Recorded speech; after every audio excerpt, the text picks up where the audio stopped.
welcome everyone to the Feel Inspired podcast. This is going to be episode 74. Wow. With Mamta. I know, it's cracking on. It's fast rolling towards the 100 mark. Well done.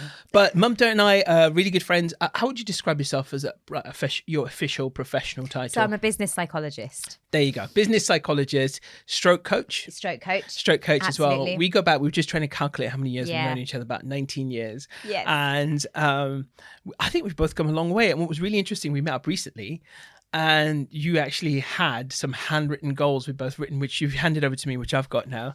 But it was really cool to see. Yeah. In fact, I've forgotten what the date on that was because that would have given us some idea. And I've forgotten. Oh, did we have a date on it? I think there was a date on it, Yeah. yeah. We'll have to have a look. Gosh, that was a while ago. But Yeah. I can't believe I had them. Nice. Well, actually, by the way, before we do anything else, I have a Yes. tradition, of course. You've seen these cards that I've entered called the Spark Conversation Lovely. cards. And I actually have a pack for you. This is your gift, by Oh, the way. thank you so much, Amit. Bless you. You're welcome. So, as a tradition, what I'm going to do is just shuffle these cards and I'm going to get you to say stop. I'm going to just ask you one of these questions that are on Okay. the cards, all right? Okay. So you can use these, by the way, with your clients. You can use it in your workshops. You can use it with your Love one-to-one it. clients, anything, Yeah. right? So just say stop whenever you're ready. Stop. Ready? Okay, what's the most challenging or difficult thing you've ever been through? Ooh. What a way to start. Oh my God. I know. Wow. What a Might as way well to just jump straight in there. So, for me, I think, and I have a TEDx talk about this. Yes, of course. So for me, it was when I woke up one morning, 3 months after having my third daughter, and I'd had a stroke. So half of my face was paralyzed. I woke up, I couldn't move half of my face. And I had something called Ramsay Hunt syndrome, which Justin Bieber actually had as well. I don't know if you heard about him. I've heard, had yeah, I cancelling remember lots that. of his concerts. Yeah. So that was very scary because the surgeons told me that I wouldn't recover and it would just permanently hold me back. And I got through it. Yeah. And I healed. And you're looking glowing, by the way. thank So you you. don't look like someone who's had a stroke. Thank you so much. Yeah. But it was a good slog of 2 years trying to shift and change things inside and out to turn that around. So that was probably the hardest thing. Was there a reason behind it? And then did you find that and then what Yeah. did you have to do to rehabilitate? So it was complete burnout and it was stress related and I was burning the candle at both ends, being a mum of 3 kids under the age of 5 and trying to do it all and not asking for any help. And it was really, really tough time. So I had to really take a hard look at myself, be really honest with myself and be like, what am I doing that I actually don't want to do? I don't have to do, that I can let go of and say goodbye to, which meant changing who I was. It's kind of scary, but necessary because there was no way that I was going to live like that. So it wasn't fun, but I'm through it and there were loads of lessons learned for the best. Interesting, isn't it? You're talking about this idea of asking for help and almost suffering in silence as well, kind of thing. So this is multi-pronged. So we're going to tackle a lot of this stuff today as well. And figure absolutely. Out, we're going to do a deep dive into your psychology. Let's do it. But like I said, we go back a long way. We've been known each other for probably going on 20 years now, and I've seen a lot of your journey as well from when you first met your partner. Obviously, you've been married for 14 years. 14 years this week. Yeah, been together for almost 20. Yeah, you got your anniversary coming up, 3 kids. Yes. And obviously a working mum doing all the stuff you do self-employed. Yes. And I know some of the stuff you do. You obviously coaching in itself is not an easy thing. It's a very mentally taxing thing. Very draining, and then to do that and look after 3 daughters and a husband as well. So we'll talk a bit about that because we've got a whole laundry list of topics we thought about, didn't we? As well, one of the ones was Radical Honesty or Radical Candor, because there's a book out about that. It seems to be kind of blowing up a little bit now, even though it came out a few years back. But my wife mentioned it. It was a concept on the Picard TV series. There was a race of people that had like a radical candor approach to life. So we'll talk about that because I think that's interesting and because that's not an easy thing to embrace, to be completely honest. If I think about it being saying what's on my mind, saying some of the things I wanted to say to people, maybe not. But all of the above, plus obviously a little bit about your background, the fact that Sure. you come from a psychology background, Yeah. all the stuff you do. So there's loads. I'm not even sure where to begin in all this. But let's start with what you did and why you do it, and where you've ended up today, and what you're finding are some of the most common challenges you're seeing in your practice. Yeah. So simply why I did what I did is that I was really raised by my nanny. So my mum's mum, because my parents are out there hustling like all our parents were back in the day.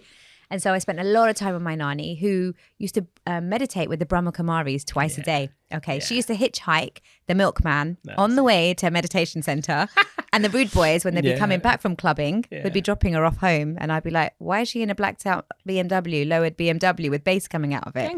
Gangster granny. Yeah. Okay. So I lived with the original gangster granny who would meditate twice a day. And she really got me curious about the power of the mind and about stillness and about going inside and just, reflecting inwardly. Yeah. And that really inspired me to study psychology.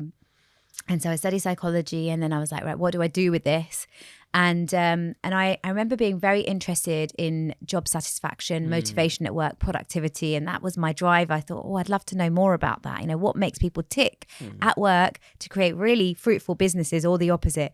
So I did a master's in occupational psychology. For me, it was not an easy journey at all, Amit, because I had a lot of undiagnosed neurodiversity. I'm not sure that you know about this. I think I might have mentioned it to you. You told me a little bit about it. So I was really struggling academically, but I kept on going. It was totally undiagnosed. So I did it all on my own.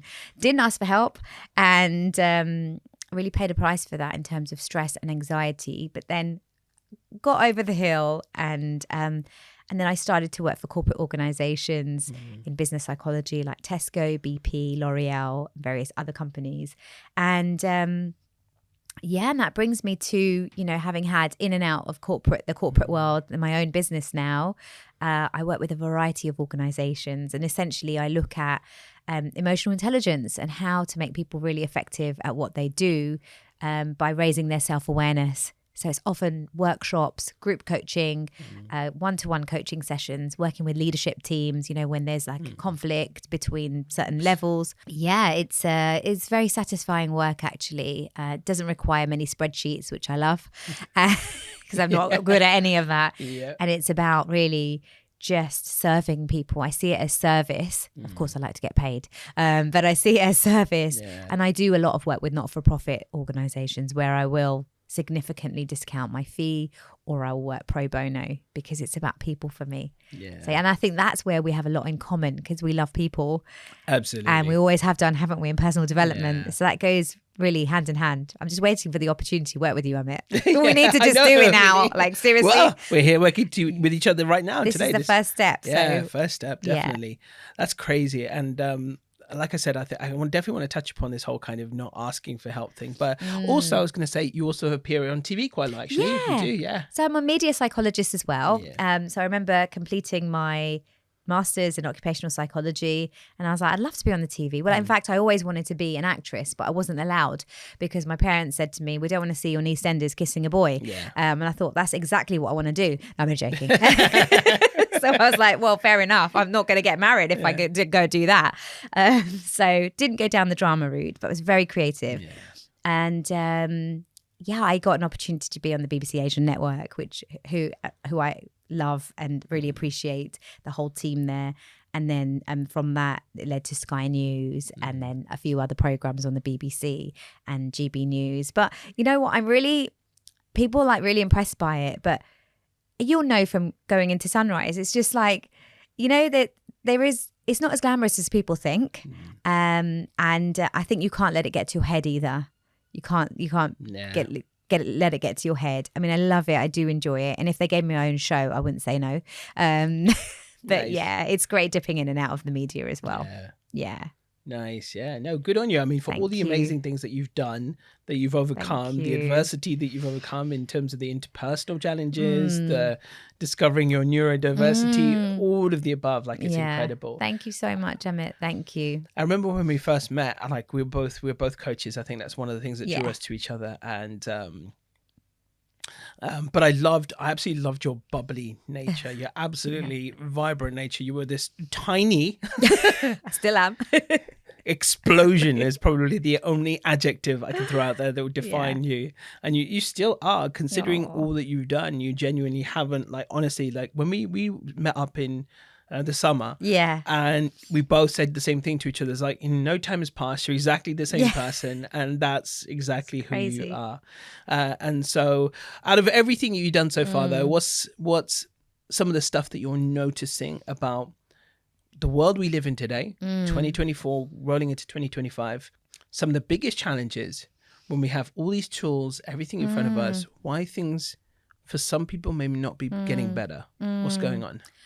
So what I see is we have a group of people who are very conscious and aware and wanting to go on a journey of exploration, to learn, to grow. And then you'll see these people going on retreats or going and doing a shadow workshop, or, you know, binge reading, like, you know, you're like me, we've got our reading list, like, because we have this hunger, this thirst for knowledge and growth. And there's an energy around learning more, awakening more. And then I see another pool of people who are very unconscious and more material. And sorry to say, but when I lived in Dubai, I saw a lot of this in terms of a lot of ego driving the agenda and driving the choices that people make in their life. And so doing things for validation, doing things because they look good, doing things because everybody else is doing them and it's a done thing. And that's quite addictive, because you get that rush of serotonin when someone says, oh, is that a Louis Vuitton handbag? Or, oh, I love how you've done your hair, or whatever it might be. And of course, not to say people who are conscious and aware and awake don't like compliments or don't have nice hair or a Louis Vuitton handbag. Yeah, exactly. But it's just different levels of drivers and motivators. I see. They have the handbag because they like the attention, it's the why. Exactly. Right. That's the why behind it. Right. For other people, it's just actually I like it. It just makes me feel good. Yeah. So it's a means to an end. And I have to share something with you on that note. So when we're leaving Dubai, Rishi, my husband, tasked me with get rid of stuff. Like, he always says that to me, get rid of stuff. And I was like, how am I going to do this? Like, can you see my anxiety as I'm saying it? I'm itching my neck, right? How am I going to do this? Right. He's like, honey, we are moving back to a much smaller place. We're not going to have enough cupboard space for your stuff. I said, okay. So I read this book, because everything's a learning opportunity, right? On Tibetan detachment and what it means. And minimalism, right? And minimalism. So Tibetan detachment, what does it mean in practice? It's a really cool book. And there was an exercise around find 5 things that you absolutely love every week, that you absolutely love, that you couldn't bear losing, not people, obviously, but things, and give them away. So I was like, I'm going to commit to this because I love a challenge.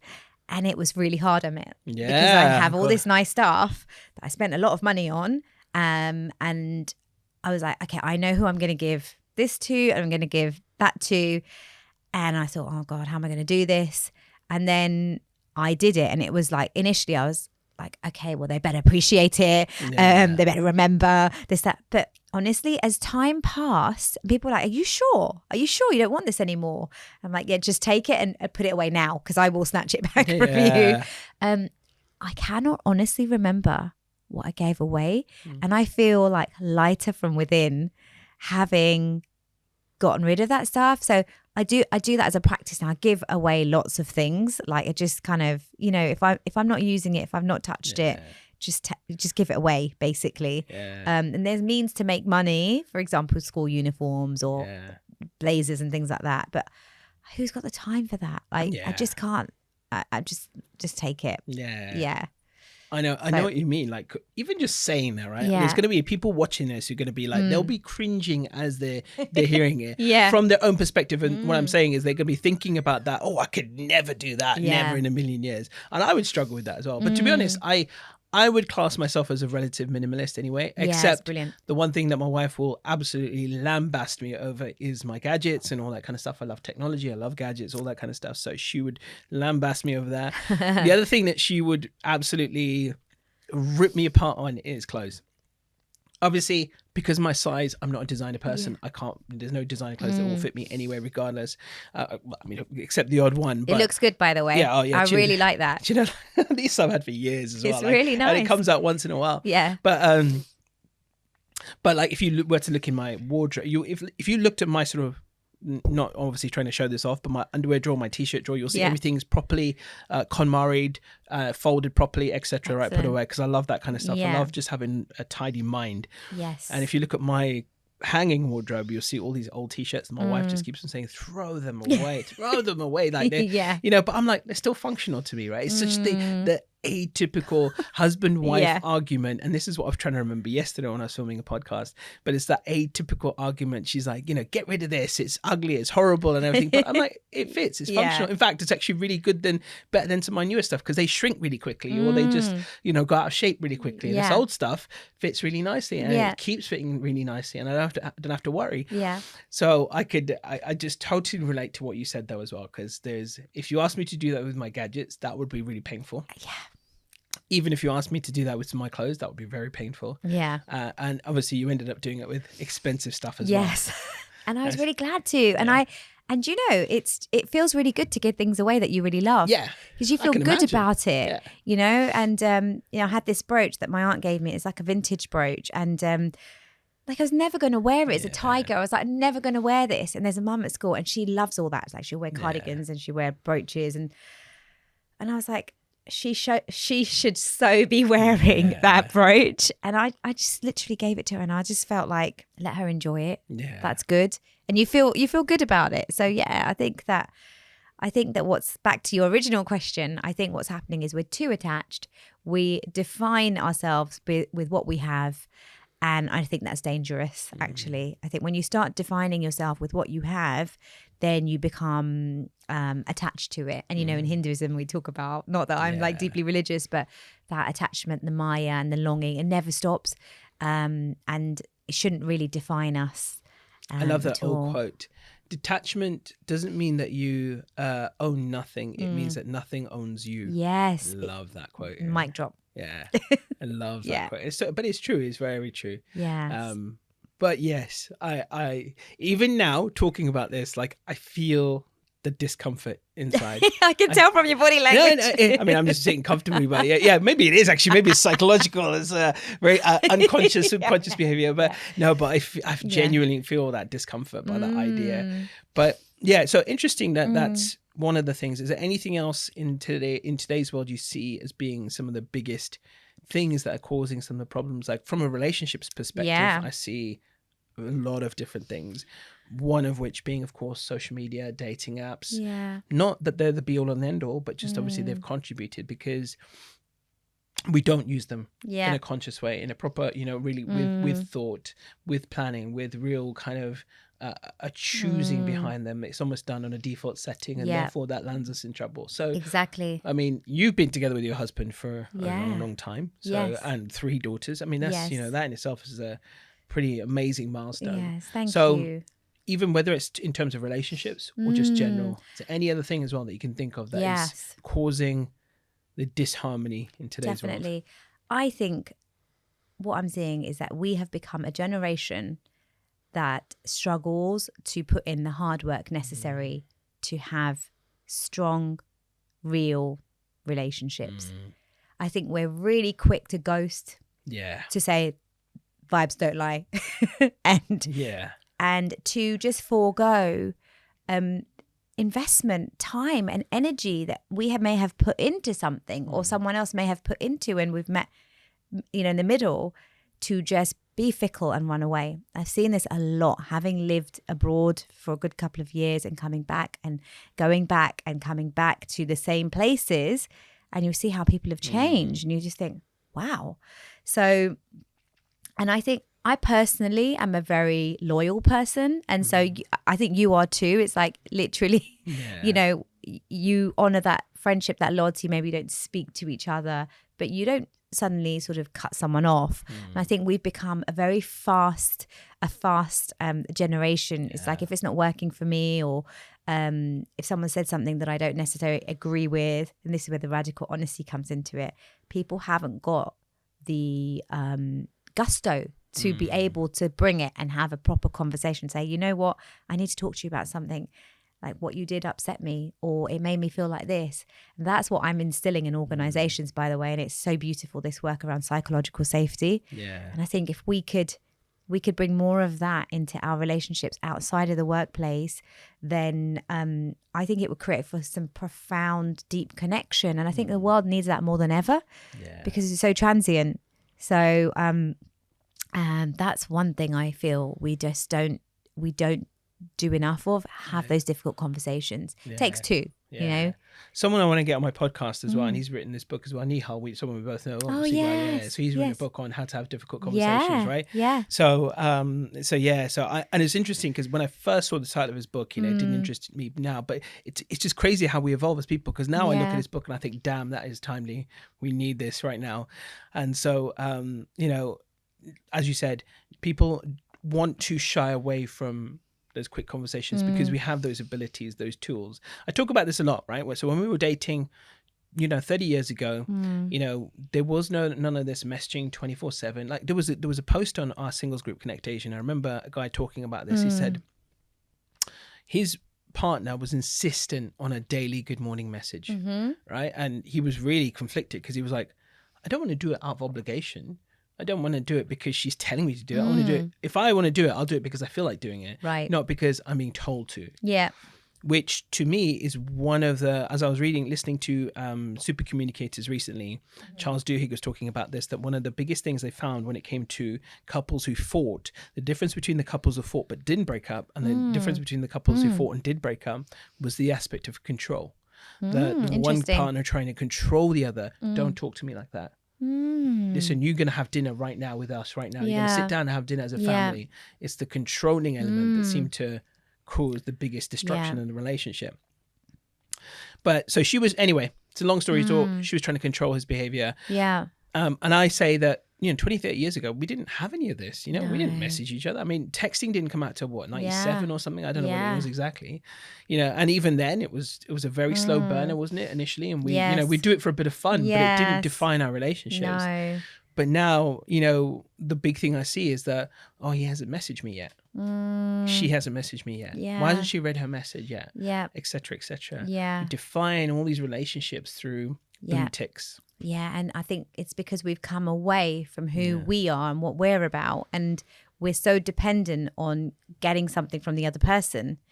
And there's real beauty, and back to what you're saying around this controlling relationships, there's real beauty in just letting someone be who they are. Be who you are and show up from a place of freedom, not obligation. And see the real person, accept them for who they are.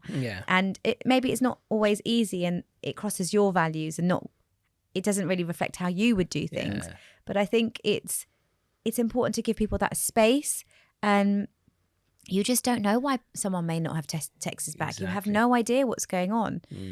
And I think you have to self-soothe and take care of yourself through that anxiety, through that through the stress you might be feeling because I haven't responded to you. I have clients who, you know, outside of the working context, bless them, who go through this, and it's just a guessing game, which unfortunately you never get clarity on because you just don't know. So all you can do, essentially, take care of yourself. I read something and I really loved it, and I shared it with my client, which is become obsessed about yourself. Don't obsess over others. Become obsessed over yourself. Obviously, there's a balance, but take that with a pinch of salt. Of course. But if he's not text you back or she's not text you back, it's all good. Go and do a yoga class. Put a face mask on. Go watch a movie. Call your mum. Like, call your dad. Call your cousin in India. Or your auntie. So true. I don't know. I do talk about something. it so often. Right? Do something else. I mean, my go-to thing, so for everyone listening, please do this, is that if I'm ever feeling that sense of anxiety and I don't feel like speaking to anyone, I call the Samaritans. They're on my favorites. I'll show you. They're my favorite. I call the Samaritans, and they probably got my name now. Oh, it's Mamta again. God. Sometimes, though, I do call them and just say, I just want to say I'm so grateful for you. And they're like, oh, thanks. All right, we got to go now because there might be something more serious going on. Literally find an outlet that doesn't create a dependency on somebody else.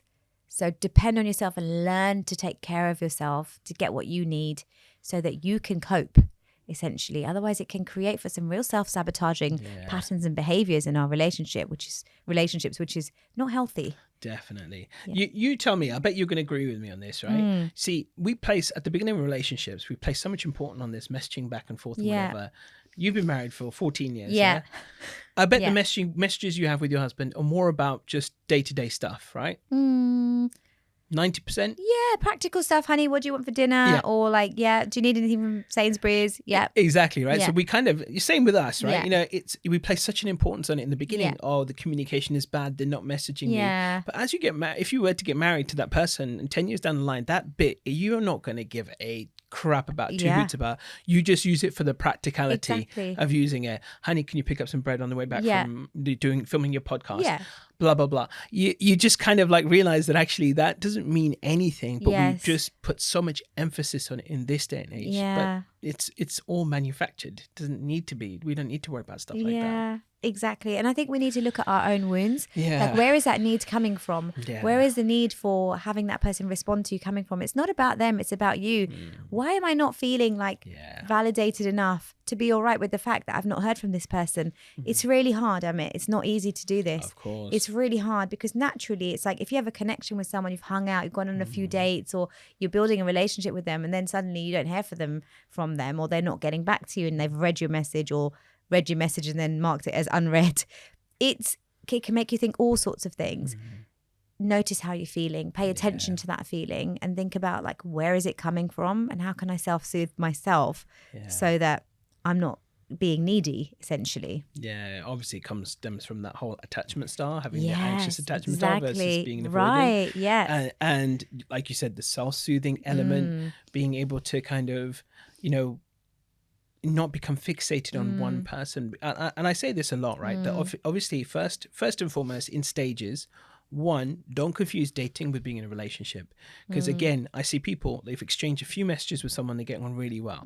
So they've already pinned hopes on this relationship. And as soon as that person goes quiet, then everything is like, what happened? Where did you go? Yeah. Like you almost literally, like you said, obsess about that person so quickly. Yeah. I've said to people, you need to, obviously, as you said, I aptly said self-soothe, being able to curb that desire for, being so fixated on one person. Yeah.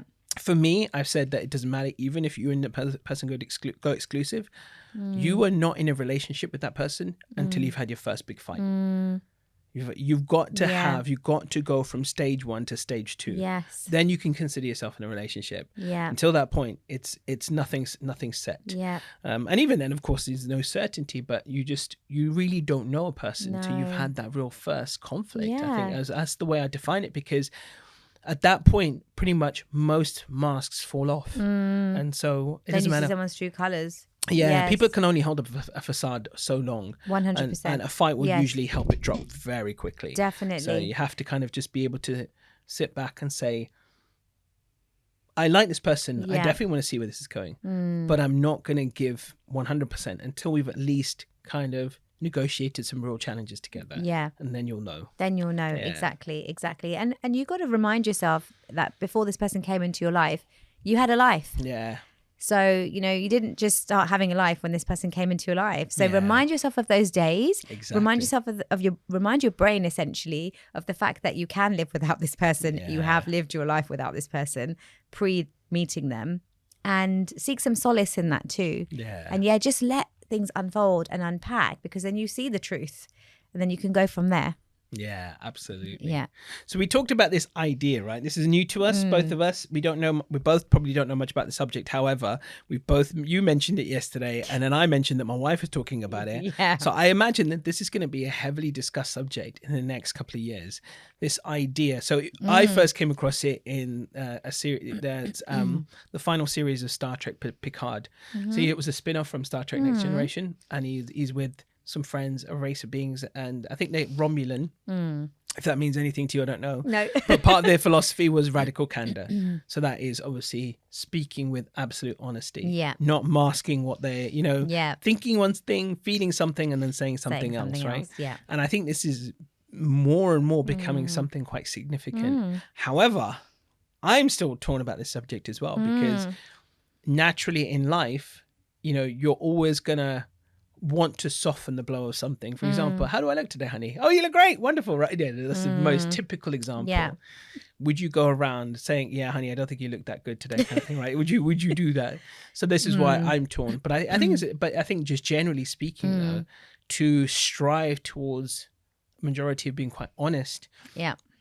Especially in our closer relationships. Yeah. Professional, I have no idea how I'd navigate this yet. No clue, because I'm not in a professional environment. I work for myself, so it's something easier for me to handle. Yeah. But in my personal relationships, I've faced this recently with some friends that you know. Yeah. Yeah. Oh, really? Yeah. But yeah, so I was just quite honest about how I felt about the actions of a friend. Yeah. Because normally I think if you asked me 5 years ago, I would have just, it's okay, whatever happens, right? Yes. And to a certain degree, I still believe in that because I think life is short. I don't want to hold into anything. But when I'm there in front of someone, I'm just going to tell you, you absolutely pissed me off. Yes. Your actions were not okay for these reasons. Yeah. And this is how it made me feel. Good. So, yeah. Well done, you. I think in a personal capacity, I think this can be a very powerful tool. Professional and marital or romantic relationships, I don't know yet. I need to have a real good think about this and think about it. But what's your thoughts on this idea of radical candor, radical honesty? I love it. And because you've been saying as well that you've actually been starting to enact this more. Started to practice this, and to the point where my poor dad gets nervous to meet me now because he's like, "What do you want to talk about?" And also my friends laugh because when I'm having a coffee with them, I get my phones and my notes, and they're like, "Oh God, what's she got on that list?" No, she could ask me now. So look, here's the thing: with my neurodiversity that I had undiagnosed for many years, up until probably 3 or 4 years ago, I didn't know I was neurodiverse. I became very good at masking. I didn't know I was doing it, but I became very good at acting in a way that was very neurotypical so that people wouldn't be able to tell that I was really struggling on the inside. So what's happened as a result of me like learning more about my neurodiversity is I know what my disabilities are. I know what my limitations are. And I've become a bit more bold and braver to say, it doesn't really make sense to me like that. Can we have it like this? Or is it okay if I present it like this? And that's very empowering. Scary, but empowering. So I think it sort of started a couple of years ago where I became more and more forthright about what I needed. And because Rishi, my husband, would say to me, honey, I can't hear this idea. Can you put it in a PowerPoint presentation for me? And I'm like, no, we're not at work, sweetie. He's like, can you put it in a spreadsheet? Can we look at the finances? And I'm like, oh my God. And I'd like to it'd be really painful for me to do that. So I just became really honest, like, no, I'm not going to do it like that. Or that's really difficult for me. And now look, here's the thing. I think it helps you to separate the wheat from the chaff, right? I think if you have a good person in front of you, whether it's a professional, whether it's a friend, or whether it's a husband or a wife, they should value and honor your experience and your truth. As long as it's done with respect and compassion. And I have had difficult conversations with clients of mine. It's not been easy because there's a lot at stake. And poor Rishi, he's often on the receiving end of my experiments in life. Bless him. As he should be. And I think the hardest way, he should be, exactly. I think the hardest pool of people to do it with was probably my friends because people can be quite sensitive. I'm deeply sensitive as well. And you just think to yourself, you know what, I see this person once a month, or I see this person like now and again. And is it actually even worth bringing this up? Let me tell you for a fact, it's always worth it. Yeah. If something's on your heart and your mind and it has crossed your values or crossed your boundaries, you've got to say something. We've become really cowardly, back to the point I was saying before, about ghosting people, about distancing ourselves, around not communicating. And then you're left feeling like, what's going on here? So I think it's quite cowardly and to not speak up and say your truth. It's harder to do it, but then at least there's a Japanese saying, I'm sure you've seen this on social media, which is, if you get on the wrong train, get off at the closest stop because it's less expensive or something like that, right? You waste less time and energy. I literally had that one the other day. Right? It's so good, isn't it? So, and a good tip as well. So I just think better the devil you know than the devil you don't know. I mean, I had a friend from university. I knew her since I was like 19 years old, up until a couple of years ago. And little did I know that she was basically like not herself with me and was harboring all this judgment, all this kind of holding a lot of grudges towards me. Wow. I had no idea. So I how many years is that we're idea. talking? I mean, like, gosh, 20 plus years. I mean, like, I'm only 23 now. Yeah, of so course, like, 4 it's years, about 4 years. 4 years. So many years. And then I picked up on some vibes and I was just like, and, you know, I'm a very generous friend, you know, I was treating her for dinner. We were going out, we were doing this. I was investing time, money, energy, care and love in that friendship, thinking I've got a genuine friend here. And one day something happened where I was a bit like, something feels really off. And we sat down and I said, look, I need to just talk to you. Like, this is the vibes I'm picking up. And you said this and you did that. And for me, that doesn't sit right. And she was like, oh, no, I love you so much. And like, of course, you know, we're friends. And like, no, there's no issue just imagining it. So, and then the next day, she became a keyboard warrior and just let rip on WhatsApp. And was really annoyed with me and said, blah, blah, blah, you did this. In 1924, you did that in your past life. Yeah. You said boo to me when I was walking around the corner. Like, I was like, are you having a giraffe? Yeah. Seriously. So I just think, don't be that person. Be brave and bold enough to, and I am also guilty here because I should have sat down with her a lot sooner and I didn't. I guess I just took it at face value that everything was cool and that if there was a problem, she would have said something. Yeah. So look, I felt like I just in my head in there for a second, I heard Ice Ice Baby. Yo, if there's a problem, I'll solve it. Check out the hook while the DJ revolves it. Ding ding ding ding ding ding ding ding ding ding ding ding. Ice Bit, yeah, right. And you know what? I was so deeply hurt, Amit. It took me a long time to grieve that friendship. Of course, after that tirade, bully, like it was like literally insulting. What's interesting about what you said as well is that obviously you gave her the opportunity to talk, and she didn't. But then it came on WhatsApp afterwards. Exactly, and this is one of the things how we're dealing with our problems now as well, at a distance because we feel we can't do it face to face. I will always have the respect that if I need to have a conversation with someone, I have it face to face. That's why no one meets me now. I'm joking. Yeah. People do meet me.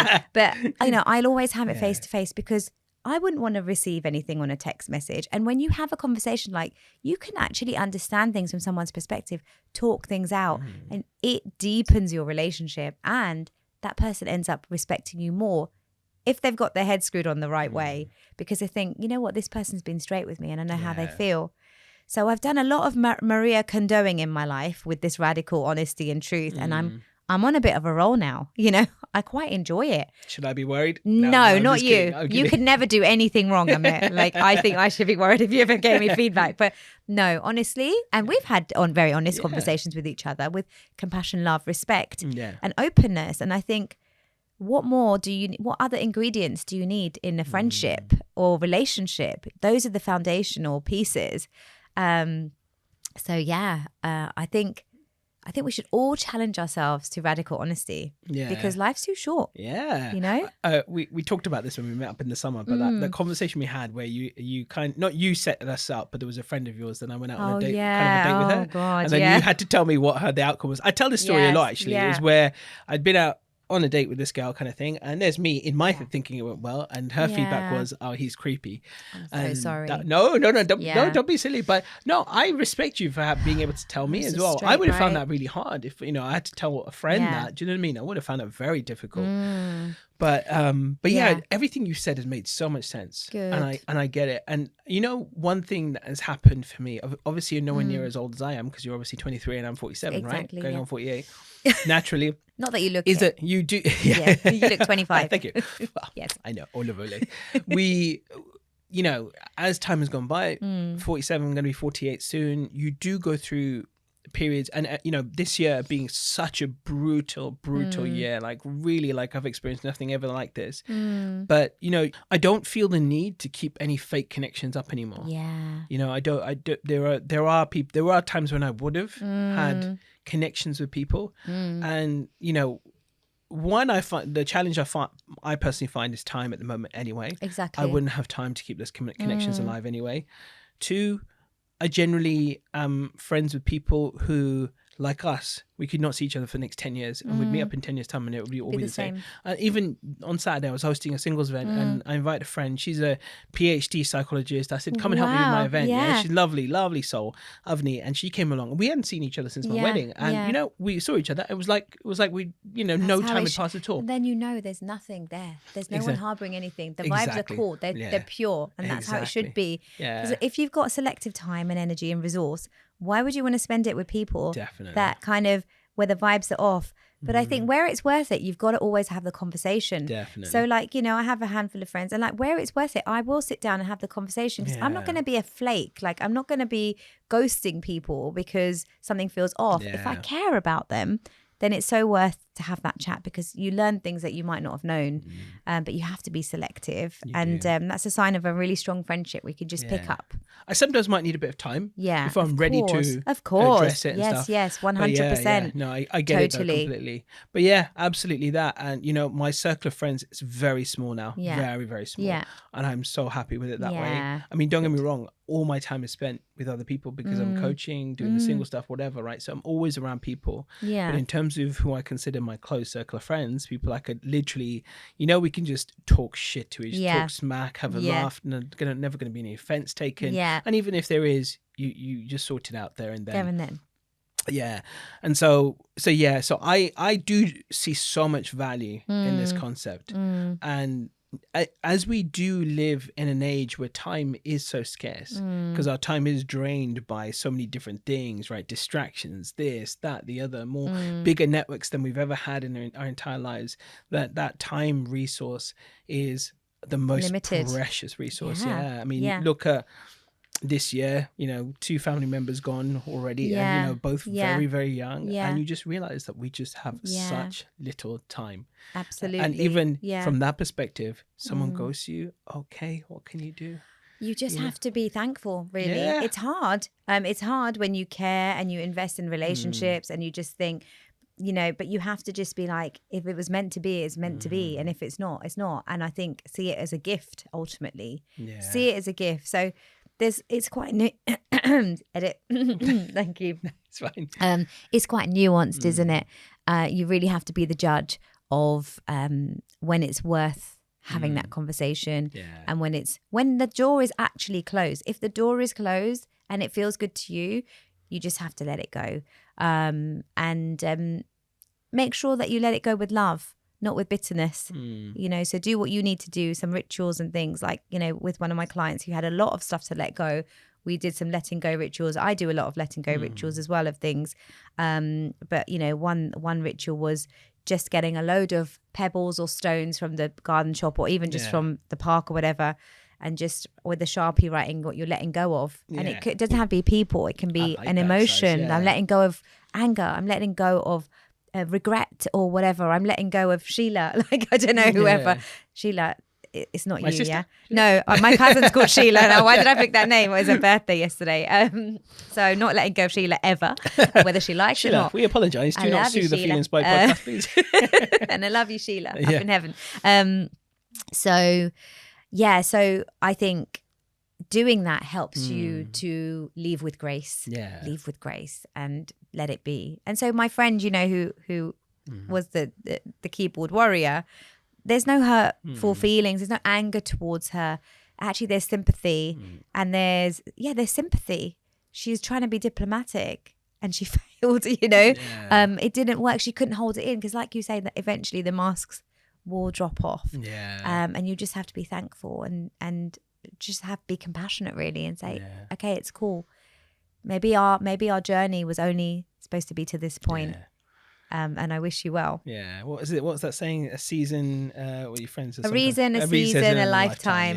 Yeah, exactly, And they're in there for a season sometimes. Yeah. That happened to me this year as well. I'm not going to give too much detail away, but there is an individual out there where we ended up having a bit of beef this year. And I've invited him on the podcast actually for January. And I said... To discuss the beef?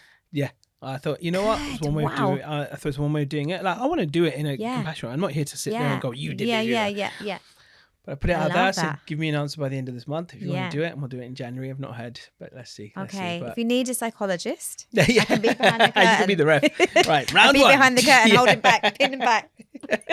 I'm joking. I'd never do that. I'm very professional. Round one, fight. But yeah, no. So I've put that out there as well. But because I think to myself that I want to learn something from this. I want to take something. I want to figure out what kind of happened. Exactly. Really. There's always two sides, right? Yeah. This is the beauty in talking about things. You may never see eye to eye, but when you unpack, you learn. You learn something. Yeah. You learn and you grow, and I think that's a real gift. Yeah. You can't get that from a book. That insight, that richness. Definitely. Yeah. So that was a big thing. I wanted to ask you as well, by the way, about kind of like you, because I mean, I'm in awe and such admiration, and obviously you've taken huge inspiration from your grandmother, your nanny, but you're a mum of 3. Yes. You're working, you're doing all this kind of stuff. How do you juggle everything? How do you manage? And I'm sure you've had your fair share of challenges, but what are you doing now to kind of manage so you don't get the overwhelm, you don't burn yourself out? What are you doing?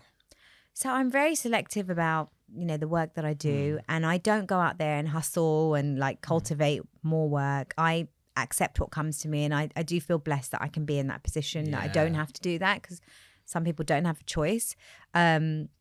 So I do feel great about that. And, I'm really present. So with my girls, I'm really present. I'm very in the now. I don't want to miss a moment with them, and I enjoy their company, enjoy spending time with them. So I have learned to know that when it's time to stop working, whether it be 3 p.m. and I've really just finally got into it. Because all my neurodiversity, it takes me about 10 years to finally just get to the page, But it's okay. You just have to say, right, I'm going to have to come back to this either tonight or tomorrow, and it will be what it will be. So give yourself a lot of time to do things, look after yourself, go to the gym. So I go to the gym every day. I love it. That's my little kind of thing that I do for myself. Put in things to look forward to, whether it's in your diary, whether it's alone. So I went to see Tupperware Full of Ashes with Mamta Saha. Nice, yeah. Have you seen that? I haven't seen it, but obviously I follow her on Instagram. God. She follows me as well. So we have seen but I've seen it come up. I've heard a lot of people talk about it and say wonderful things about it. It was beautiful. So that was a solo date I did by myself. I was trying to find a date with a friend. It just wouldn't work. Neither we couldn't get the same dates essentially. So I just went by myself, and I had the best date night. I had a Prosecco one, and I had a sparkling water, and I had some chocolate, and I was in my element. So have things to look forward to. Don't feel guilty about it. And just know that every day is just a gift, and there's only so much you can do. Be okay with just being okay. Be okay with good enough. Yeah. Don't strive for that impossible level of perfection, because it's unobtainable, and it's not really that satisfying up there, because it's hard to sustain. Yeah. God, yeah. So just be present, enjoy life, and know that there's always going to be challenges. There's always going to be ups and downs, and you just have to keep going. Really. You've triggered something else in me as well, which is quite an interesting topic to tackle. We'll do as much as we can today. Yeah. But this idea of toxic positivity, because again, a lot of people meet me and they say, "Oh, you're so positive," and I'm like, I do not believe in positive thinking at all. Yeah, I don't ascribe to that. I think it was a term that we used back in the 80s and 90s, which was it served its time. But I think it's a very poor description of what I do, and the coaching I do, or who I am as an individual. No, I try and be real. And we were talking about this. We talked about this, right? So 2 things. Let's talk about this: toxic positivity, and we talked about authenticity. So I talked about this last week on my singles WhatsApp group. I do a coaching Wednesday, and the subject was authenticity. And I was talking about how, authenticity is not trying to find this one version of yourself inside of yourself that you think you're supposed to be and all this kind of stuff. No, it just means in that moment that your thoughts, words, feelings, what you say, what you do, everything is aligned. And you're not always going to be completely authentic, but that is the goal. We strive that. And I guess you could almost blend this in with the radical candor, that if I'm feeling something right now, Mamta, I want to say something to you. I'm not just sitting here thinking, God, I wish I could say this to Mamta. Like, I really want to say something to her. But I'm actually thinking, okay, right, what do I want to say? I'm feeling something. I'm going to talk to her about it. We talk about it. And my thoughts, words, and actions are aligned. And that's where true authenticity comes in. But it's not that you just become this one static, one dimensional. No. This is the version of me. I am. No, never. Yeah. So that's not what it is for me. Authenticity is just in the moment. You're aligned. Yeah. And you're able to say what you're thinking, what you feel, and just do what you want to do in that moment. Yeah.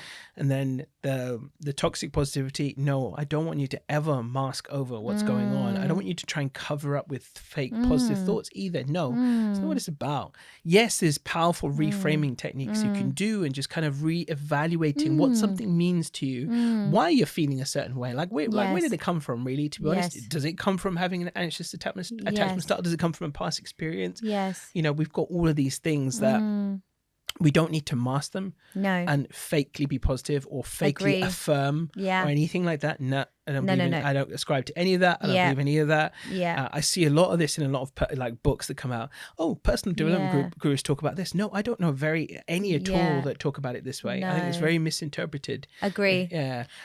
And I think you've got to get real with how you're feeling. Like, so some days I literally am not feeling great. I'm feeling like I don't want to see anyone, don't speak to anyone, I don't want to like go out. And those days I'll wear a baseball cap and big sunglasses and my big duvet coat, and I'll be like this, like a rude girl, like going to drop my kids off to school, and I'm like, just actually don't want to speak to anyone.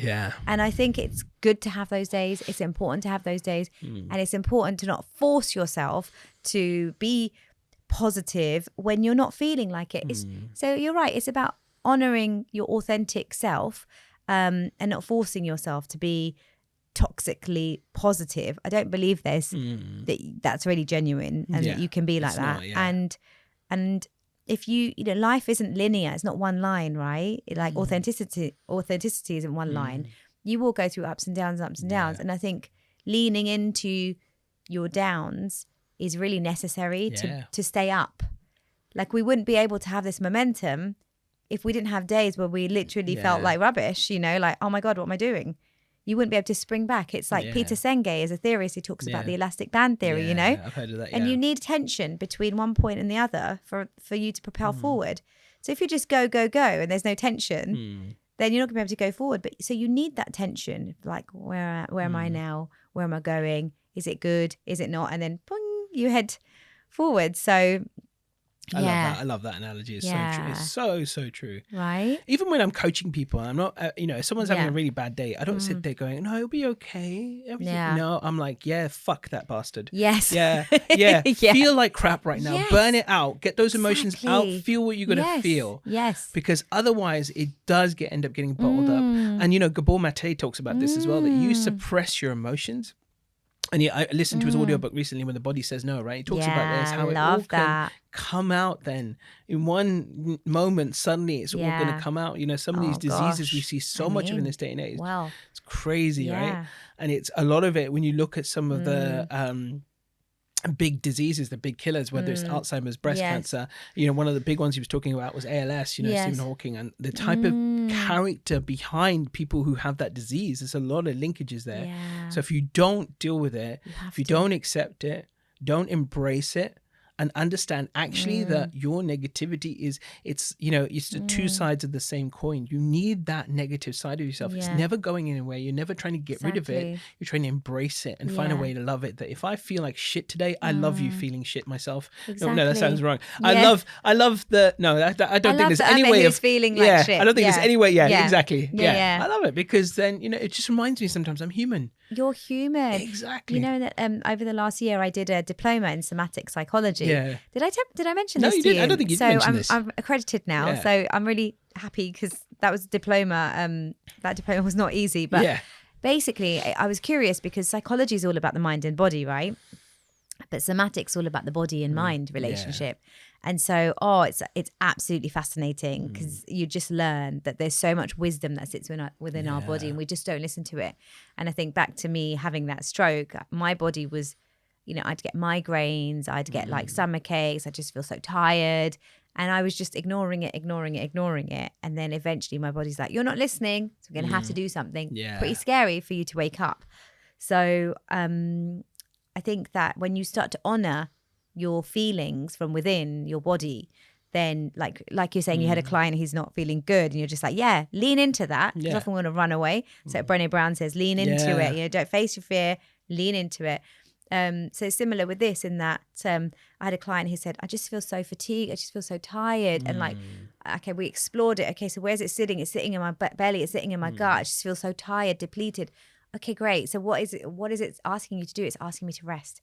okay, so just get rid of that narrative that's telling you can't have a nap or you can't sleep without an alarm, and go rest. And literally that client slept for like from 3 o'clock in the afternoon to 3, 4 to literally the next day, 10 o'clock in the morning. Nice. And had transformation because they're like, my body was just needing so much more. So, and I kept pushing it down. So it's almost like you push a beach ball down underwater and it's going to pop back up. Yeah, definitely. So there's a lot I love that analogy. It's so true, right? Right? Because the more we push it down, the more it splashes back in our face. So actually, if you look at it, and what is this telling me? I did it actually with my daughter, Annika. I needed a little guinea pig to practice on. And I said, she's 7. And I said, sit down, let's do some IFS, internal family systems. I don't know if you know. I've heard of it, Rob Schwartz, excellent work. And so we did I got her into the present state where she went into her body and she's like, I'm in my belly. And I'm like, what's it telling you? Go to the cupboard and get some chocolate. I was like, you hit the spot there. I believe you. Yeah. Tell it to calm down. Tell it that you're going to get chocolate after you've had your lunch, after you've had your sandwich. She's like, but it's not going away, mummy. I was like, you can talk to it. You can tell it that you will come back to it, but at the right time. So she did. And it's just like, we have so much power over our mind and our body. Yeah. I think often we can forget or just neglect. So, let's give it a go.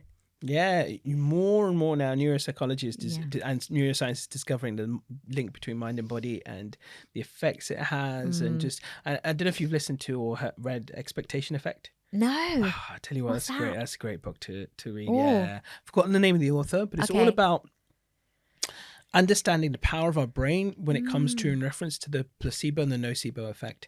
And so, thinking that's something amazing. Affirmative about ourselves, and then obviously it having an effect on our body versus, thinking something not so good about ourselves. And a good example in the opening chapters, he talks about this, that where a disease was spreading somewhere and, people started to believe that they were getting this disease or like a curse. That's what it was. It wasn't a disease. It was a curse. And people were dying, but obviously there was no actual curse because their minds were making it so. And so it's showing just how powerful the effect of our mind is over our body. Again, it doesn't mean masking. It doesn't mean you fakely tell yourself. But if, in the context of me running a marathon, I've got to believe I can do it. I've got to strive towards it. I've got to create that, believe I can build up to it, believe I can make it happen for myself, etc.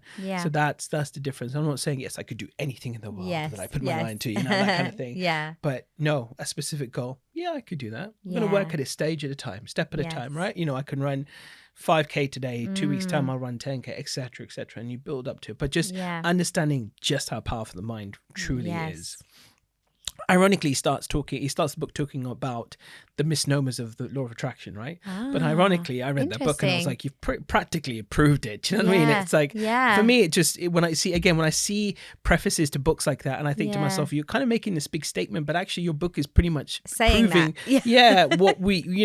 what we still classify as pseudoscience isn't pseudoscience to me, of course, but you're basically saying that we're showing on one level the effect our mind has on our body, and now we want to know the next level, the effect our mind can have on the environment around us, right? Manifesting, all of that kind of stuff. I believe it's all there 100% true. I do too. So I do too. I really believe in it. That's another one. That's another podcast. Well, definitely. In fact, we're definitely going to have a part 2 as well. Yeah, I'd love that. I love this conversation. One last question I will ask you as well. It's just in terms of, because you obviously are a mum with 3 kids. You are doing amazing stuff. And just how do you do it? How do I do it? Yeah. Do you know, it comes back to parenting styles, and in the West they say attachment parenting, but I practice detachment parenting. So of course I love my kids and I'm very attached to them. However, I let things be. I don't over stress anything. I don't want to put the kids in a box. And obviously I care a lot about their education, about them doing the right thing, about them being clean and fed and all of that. And then I sort of let the rest go, and I just accept that I can't get to everything all the time, and that's all right. And I also don't apologize for it now. So, sometimes I'm just so tired and I'm like, okay, I cannot load one more dish into the dishwasher. There'll be a few dishes maybe left. And Rishi's like, are you going to put those in the dishwasher? I'm like, sweetie, I can't. You're going to have to do it, or it's just going to have to wait until tomorrow, which for me would feel criminal, a few years ago. But now I'm like, it's fine. There's going to be no bear breaking into our house, like getting those dishes. Yeah. As long as it's clean, as long as they're being rinsed, they can go in the dishwasher tomorrow. Yeah. It's absolutely fine. So obviously that happens on the extreme, but I've started to just listen to my body, pay attention to how I feel, and become quite unapologetic. And the only person who I need to because the only person that I need to face every day is me. And it sounds very selfish, but I think that makes me be the best for everybody else around me, because I'm not doing anything like a martyr. I'm not self-sacrificing to make anybody happy. Yeah. I'm making sure I'm topped up so that I can be really, truly present for everybody else around me. So that's how I do it. Beautiful. Yeah. So how can people reach you, by the way? So Instagram, so it's Saha_Mamta. And I'm sure you'll tag me in this. Of course. And I've got a little podcast myself, which is Saha Mindset. So Saha in Arabic means healthy. Nice. So Saha Mindset. I need to get you on. Oh, yes. Let's do it. Definitely. Yeah. And we're going to have a part 2 to this as well. I'd love that. Yeah. And just email me, mamtasaha.com. Nice. Beautiful. Thank Love you. it. Thank you for being a guest today, and thank you for coming on the Feel Inspired podcast. Thank you for and having me. reach out to Mamta if you've got any questions about anything she does and what she does, and follow her as well on her socials. But it's been an absolute pleasure today. I'm looking forward to figuring out what we're going to talk about next time as well. These are really cool subjects I've not talked about in the podcast before. So it's I've brilliant. got an idea, so we'll discuss at lunch. Yeah. Acha. Acha. Nice. Thank you, everyone. Take care. See you on the next episode.